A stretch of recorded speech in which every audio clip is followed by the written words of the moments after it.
Hello दोस्तों, स्वागत है आपका हमारे यूट्यूब चैनल DSR वर्ल्ड के अंदर। और आज हम बात करेंगे डायरिया के बारे में। डायरिया क्या है, किस तरह से इसके ऊपर हम रोकथाम कर सकते हैं, किस तरह से इसका ट्रीटमेंट हम कर सकते हैं। बहुत बार जो मैं आपको बता दूं कि डायरिया एक तरह का नहीं होता है।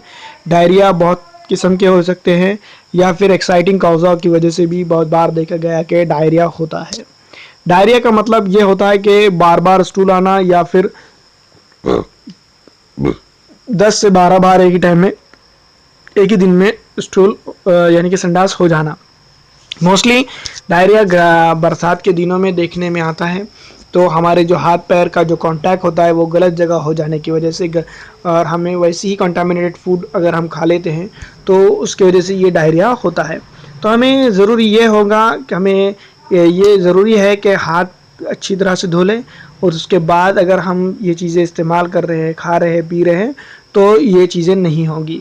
दूसरा, अगर आपको अब डायरिया हो चुका है और उसके ऊपर जो है तो क्या करने की ज़रूरत है। बहुत सारे पेशेंट हमने ऐसे देखे हैं कि डायरिया होता है, एलोपैथिक ट्रीटमेंट लेते हैं, लेकिन उसके ऊपर भी उनका समाधान नहीं निकल पाता है, ट्रीटमेंट नहीं हो पाता है और उसके साथ साथ वो परेशान होते हैं।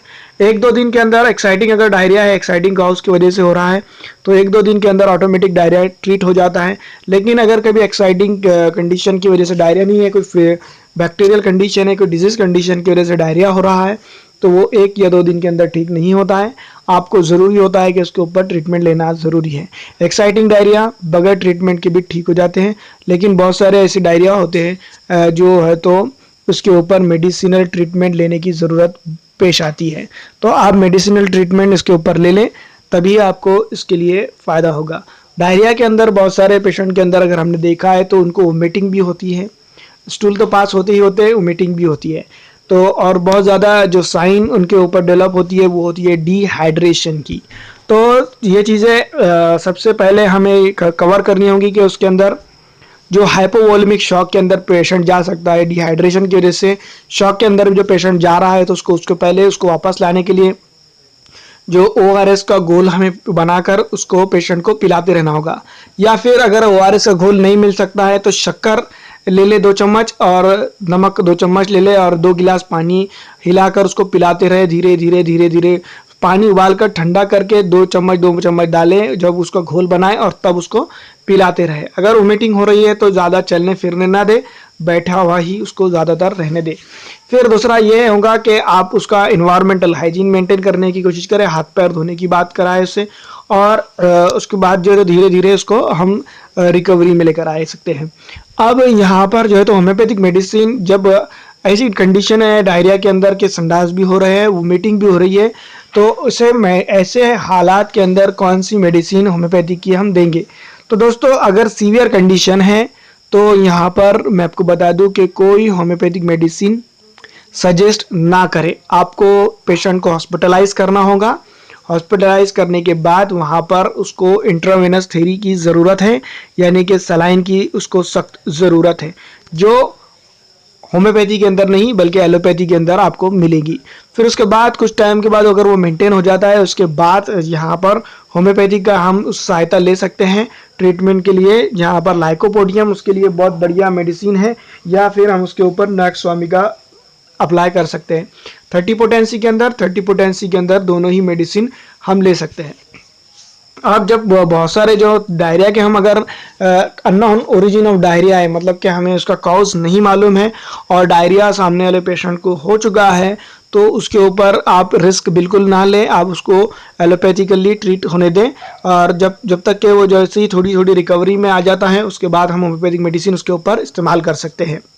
फिर जब पेशेंट डिस्चार्ज हो जाता है उसके लिए जो है तो पेशेंट डिस्चार्ज हो जाता है, घर आ जाता है, उसके बाद भी अगर कभी उसको स्टूल का प्रॉब्लम आते रह रहा है तो तब हमें जो है तो यहाँ पर होम्योपैथिक मेडिसिन की सहायता लिए तो हम उसको फ़ायदा पहुँचा सकते हैं। तो यहाँ पर कौन सी मेडिसिन हम सबसे उसके ऊपर इस्तेमाल कर सकते हैं, ये मैं आपको इस वीडियो के अंदर बताऊँगा। तो दोस्तों, यहाँ पर हम उसके ऊपर अगर चाइना मेडिसिन इस्तेमाल करते हैं तो बहुत बढ़िया होगा। चाइमोमिला भी उसके ऊपर हम इस्तेमाल कर सकते हैं। नाक्सवामी का पुलिकस्ट मेडिसिन है वो उसके ऊपर इस्तेमाल कर सकते हैं। लाइकोपोडियम और नाक्सवामी का एक ऐसी मेडिसिन है जो उसके लिए एक तरह से देखा जाए तो बनी है। और इसी के साथ साथ मैं आपको एक चीज़ और बताता चलूँ कि ORS का घोल उसको साथ में पिलाते रहे, क्या कि जो डिहाइड्रेशन के साइन और सिम्टम्स हैं वो उसके अंदर डेवलप ना हो और उसके लिए उसको प्रॉब्लम ना हो। अगर कभी हम उसको गर्म करके उबाल कर ठंडा करके उसको पानी पिलाते हैं तो यहाँ पर बढ़िया होगा। साथ ही में मैं आपको बता दूं, अगर बैक्टीरियल डायरिया है तो यहाँ पर आपको ज़रूरी ये होगा कि नींबू पानी भी उसको पिलाते रहे, धीरे धीरे नींबू पानी भी उसको पिलाते रहे। नींबू पानी से भी फ़ायदा होता है। और होम्योपैथिक मेडिसिन यहाँ पर मैं फिर एक बार आपको बता दूं कि यहाँ पर चाइना, चाइमोमिला, नाक्सवामिका, लाइकोपोडियम और बहुत ज़्यादा अगर क्रॉनिक और परेशानी वाले जो होते हैं तो यहाँ पर आर्सेनिक एल्बम हम उसको दे सकते हैं। लेकिन दोस्तों एक बात याद रखें, जितने भी मेडिसिन मैंने इस वीडियो के अंदर प्रिस्क्राइब किया है तो बगैर डॉक्टर की सलाह के ना ले। अगर आप हमसे कांटेक्ट नहीं कर सकते और आपके आसपास कोई अच्छा होम्योपैथिक डॉक्टर है तो आप उससे कांटेक्ट करें। अन्यथा अगर आपको नहीं मिल रहा है तो हमारे इस वीडियो के डिस्क्रिप्शन में हमने हमारा कांटेक्ट नंबर दिया हुआ है, आप हमें व्हाट्सअप कर सकते हैं और उसके ज़रिए हमें कांटेक्ट करके हमसे मेडिसिन ले सकते हैं आपकी पूरी केस टेकिंग देने के बाद। लेकिन शुरुआत में आपको इमरजेंसी का ट्रीटमेंट लेने की ज़रूरत है।